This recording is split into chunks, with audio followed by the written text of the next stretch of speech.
நமக்கு தான் மாசம் மாசம் மாதவிடாய் வருதுன்னு பார்த்தா, இங்க ஒரு கடவுளுக்குமே மாதவிடாய் வருதுங்க.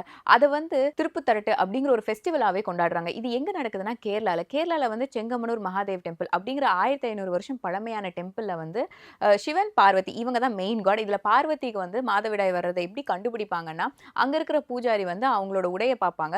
அந்த உடையில எங்கனா வந்து ரத்தக்கரை இருக்கான்னு பார்ப்பாங்க. அப்படி இருந்துச்சுன்னா, அத வந்து தாளமன் மடம்ங்கிற மடத்துல இருக்கிற ஒரு மூத்த பெண் கிட்ட போய் காட்டுவாங்க. அவங்க இத கன்ஃபார்ம் பண்ணதுக்கப்புறம், பார்வதிய வந்து 3 நாள் வந்து சிவன் கிட்ட இருந்து பிரிச்சு வச்சுருவாங்கங்க. அப்புறம் கோயிலையுமே சாத்திருவாங்க. 3 நாளுக்கு கோயிலுமே இயங்காது. 3 நாளுக்கு அப்புறம் 4வது நாள் என்ன பண்ணுவாங்கன்னா, பார்வதி தேவிய பக்கத்துல இருக்கிற ஆத்தங்கரையில கொண்டு போய் அவங்கள ஹோலி பாத் அரட்டு அப்படிங்கிற ஒரு விஷயம்.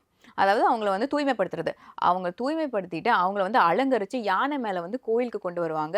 கோவில்ல வந்து சிவன அலங்கரிச்சு பார்வதிய வரவேற்கிற விதமா ஒரு ஃபெஸ்டிவல் இது. இதுல என்ன பண்ணுவாங்கன்னா, கோயில சுத்தி சிவனும், பார்வதியும் 3 முறை வலம் வருவாங்க. வலம் வந்ததுக்கு அப்புறம் ஈஸ்டர்ன் சைட் கேட் வழியா வந்துட்டு சிவனையும், வெஸ்டர்ன் சைட் கேட் வழியா வந்துட்டு பார்வதியும் வந்து கோயிலுக்குள்ள கொண்டு போவாங்க.